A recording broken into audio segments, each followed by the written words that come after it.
What's going on, guys? Kulprit here, and today we're going to talk some Dragon's Teeth. Yes, I'm back in the saddle. I'm pretty anxious to make some videos. Finally have some things I really want to talk about. Things I've been enjoying playing, want to share with you guys. A lot of you guys might ask me, what are my thoughts, what are my impressions? Well, here you go. We're going to come out of the chute. We're going to talk about Dragon's Teeth. Overall, just general impressions. This is going to be a real broad video, kind of let you guys know where I've been, what's going on, what the plan is, and then talk a little bit, like an overview of Dragon's Teeth. I'm going to follow up in the next couple days and weeks, doing specific videos for each map, each weapon. I'm definitely going to review the weapons, chain link itself, and then any other things I kind of stumble across and want to talk to you guys about while I'm playing.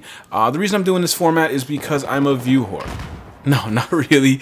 Because in Naval Strike, basically I made one big video and it was like a 25-minute video, and that's just no good for anybody. I understand, trust me, that people have time restraints and you can't sit down and watch a 25-minute video. So I'm going to break it down into individual videos. This way, if you're interested in my thoughts on Propaganda, but you're not interested on Sunken Garden or Sunken Dragon, I always do that, you can just pick and choose what you want to listen to, and it enables the conversation in the comments to be a lot more directed and focused. So today, let's just talk a little bit about Dragon's Teeth overall impressions. First of all, I'm having a lot of fun. That's always the first thing I like to lead off with. Enjoying myself, very low frustration levels, which is kind of surprising considering that they're new maps and some of them are quite confusing, and you would think there would be baked in quite a bit of frustration. I'm not having that. Now, I've been away from Battlefield, haven't been playing very much this summer, just been very busy, and haven't had much desire, to be quite honest with you. You know, limited time, high stress level at work and things. I don't want to get on and get frustrated and get angry, but I have been paying attention. I have been playing some of the CTE, which has been great, and I've seen marked improvement in this game, so I had very high hopes for this DLC, and I really wanted it to come through for me and for us, because if they deliver, and this is a good DLC, and it can carry us, and then we're into the next DLC, and with the CTE improvements, we could really start, you know, this fall, almost get a new Battlefield game, and that's something I would love to have, because I don't see myself leaving this game anytime soon. I don't really see any game pulling me away. Sure, I'm looking at Hardline, I'm looking at a couple other games, but those seem like side-by-side games. They seem like sister and brother games. They don't seem like a new main game to me, so I was very excited about Dragon's Teeth, but I won't lie to you, I was very nervous about it, because if this was a swing and a miss, I don't know what was going to happen with me in Battlefield 4, so I'm very excited to say I'm enjoying myself. I'm having fun. I've probably played, at this point, 15 to 20 hours in the first week. That's a lot for me. I know that's not a lot for a lot of you guys. And the reason my videos are later than most people, I know you've probably watched these impression videos by just about everybody at this point, is because I wanted to actually play the game. I didn't want to make an impressions video based on 3 hours of gameplay. I wanted to actually sink my teeth into as many modes, maps, and get some weapon review, you know, some idea how I feel about the weapons before I did these videos. So that's just how I like to do it. I don't like to kind of be uninformed when I can. So we're going to talk now. So let's first just talk overall. Obviously, this DLC is infantry focused. That is something you guys, if you've been following me, you know, I'm very happy about. On paper, when they first announced all the DLCs, I identified this DLC as, this is the me DLC. This is in my wheelhouse. This is what I want. Again, that added to the kind of nervousness, because this was the one I was supposed to love, you know, and I hope I do. I'm not going to say I'm in love with it yet, but I'm definitely enjoying the dating we're doing right now. So I like the fact that vehicles are limited, but they're not just limited in quantity. They obviously are in some game modes, we know, but they're limited in how they travel about these maps, and they play more of a support and occupy role. They're not just barreling down the map, taking people on left and right, these, you know, one vehicle destruction crews. I know some of you guys love that. I don't, and not just because I'm not a vehicle guy, but just because I don't think that's how it should fit into the Battlefield. I like the fact that they're restricted by streets and lanes and things. They can't always get into the heart of the action, and that forces them to play more of a support role, more of a hold this flag or hold this key point. I really love when, you know, kind of vehicles are in that role, a la Aftermath of Battlefield 3. Smaller maps, and that means the flags are closer. You guys gotta understand, despite being a YouTuber, I play solo a lot. My hours are very weird. I play by myself, so I like the idea of that I can run from one map to another without much kind of boredom in between, or getting sniped in between or something like that. That's great for me. It's fast action. That's why I spend a lot of time in TDM and domination working on my gun skills and things, but it's also because it's fast, it's quick, and as one single guy, I can affect the outcome of a match. I can't do that on 64-man Conquest, unfortunately. I do enjoy it, and a lot of people have been complaining about the micro-destruction. You know, the environment around you is very destructible. Immediately, Pro Market pops to mind. Tons of all the, you know, little kiosks and booths and paper and boxes, and all that's destructible. That's really cool. I enjoy that. I enjoy that immersion effect. Sure, it can be frustrating sometimes. You know, you're stumbling on things, staying on things, but that's urban CQB combat, right? I mean, that is what it is. So you can't have one without the other. I understand that. That's part of the reason there's, you know, so much anxiousness when you're playing in an urban environment. So I'm enjoying that quite a bit. There's also some Bad Company 2 style, definitely on Propaganda, that I'm really enjoying, those buildings and how they blow up and stuff. So really enjoying those. Those are just some things that pop out at me as I'm sitting here talking to you. As far as maps go, my favorite has to be right now Propaganda. Just really loving the vibe, the Cold War feel, and the balance. I like how the map plays. There's definitely, you know, vehicle elements there. There's a ton of infantry elements. I like how it plays on chain link. Very linear. It's very interesting to me. My least favorite, I would have to say, Lumphini. I talked on the podcast this week. If you haven't watched it, go back. We talked all about Dragon's Teeth. 4 of us just talking, 4 avid Battlefield players talking about the DLC. Lumphini, I don't dislike it right now. It's my least favorite of the 4, but it's not like I dislike it. But I do have this feeling that over time I may grow to dislike this and grow frustrated with this map. We will see. It just always seems to be a roll one way or the other. Now, I haven't played a lot of alternate game modes, and it's mostly been chain link and TDM. TDM's terrible on Lumphini. It's just absolutely terrible. Pearl Market, I do enjoy. I feel like this map might even have the most potential, but it does also have the highest learning curve, and that's what a lot of people are talking about.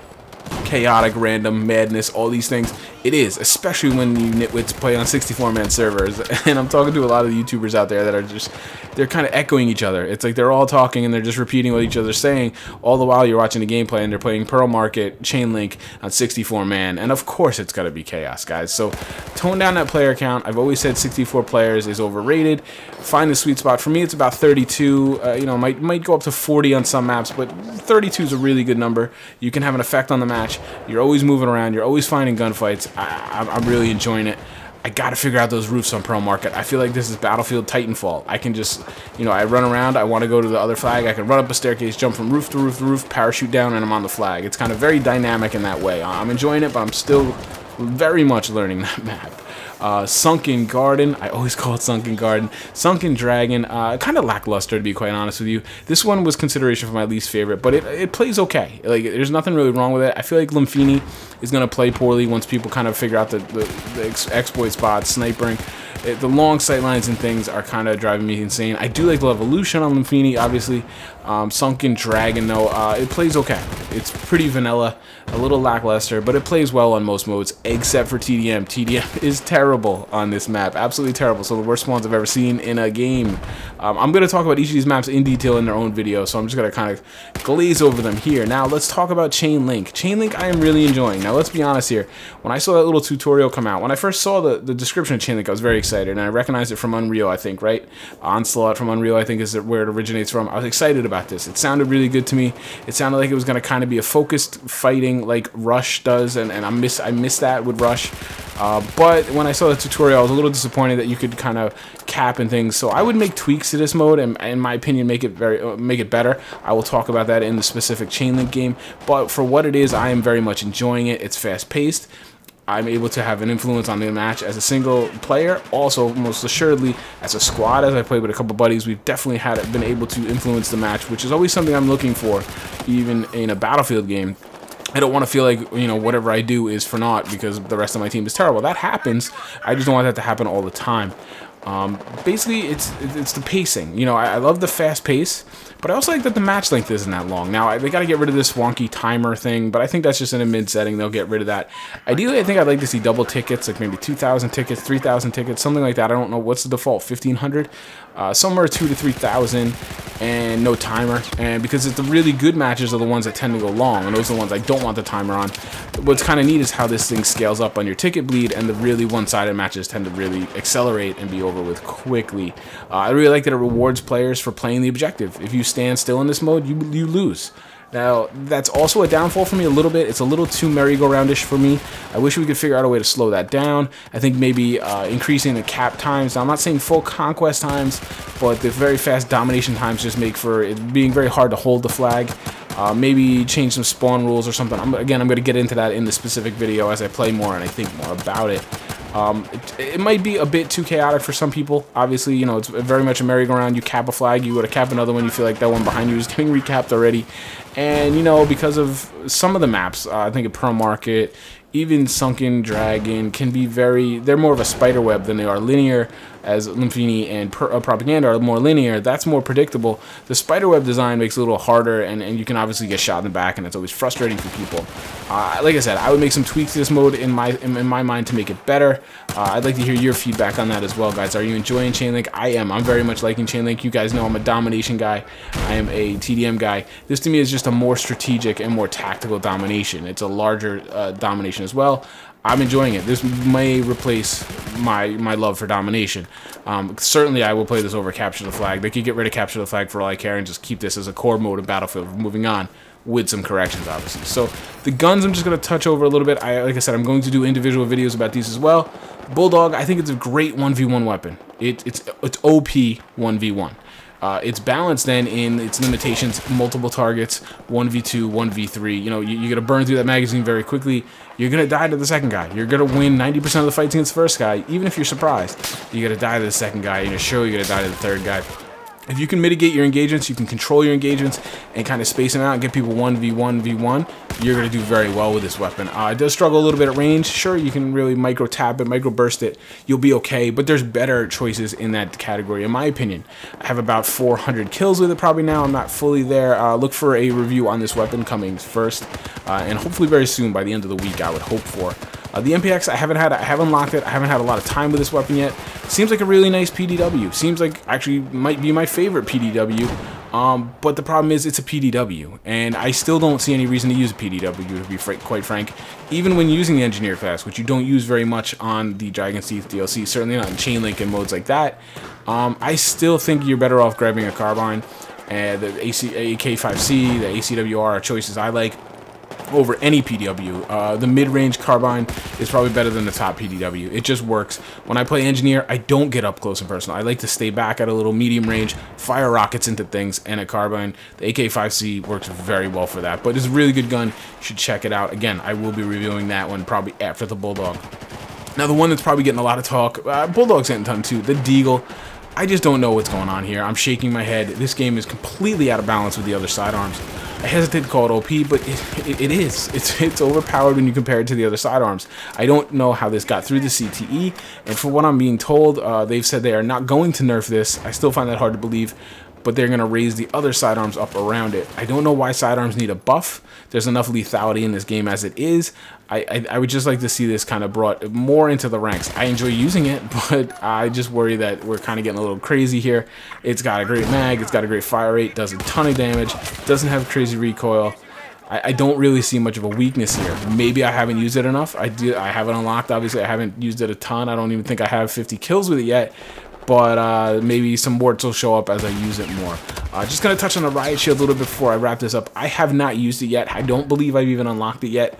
But I'm not impressed by it. I'm not really bothered by it. It seems pretty easily to be play around it with, you know, impact at the guy's feet, or even the Deagle now just takes it out. So I'm not really too worried about that. It's going to be a niche tool, I think, used on maybe lockers, Metro, those types of engagements, or for a specific purpose by very smart players and squads.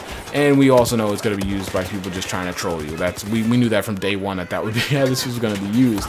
So there's just some quick thoughts on the Dragon's Teeth DLC, guys. I'm going to kind of wrap this up now. It's already gone longer than I wanted. That's why I was trying to avoid. I'm really liking the DLC. I would love to hear your thoughts back on the DLC. Are you enjoying it? Are you not? And why? What's your favorite map? What's your least favorite map? How do you feel about the Bulldog? A lot of people are calling for it to be nerfed. I don't agree with that at all, and I'm going to get into that in this video. The Deagle, OP or not, you know, tell me what you think. And are you enjoying Chainlink? And if you were to make any tweaks, guys, exactly how would you do that? I'm really curious in that for my video, some feedback from you guys. But otherwise, guys, look for some more content coming from me. I know it's been a long time coming. It's just been a busy summer and a lack of things to talk about, frankly. So I'm back now, tons to talk about. I have a topic list right next to me now that I'm going to make 3 or 4 videos tonight for you guys for this week. And I hope you're looking forward to that, because I am. Thank you for watching, guys. Hit the like button if you enjoyed, and I will talk to you soon, guys. Take care.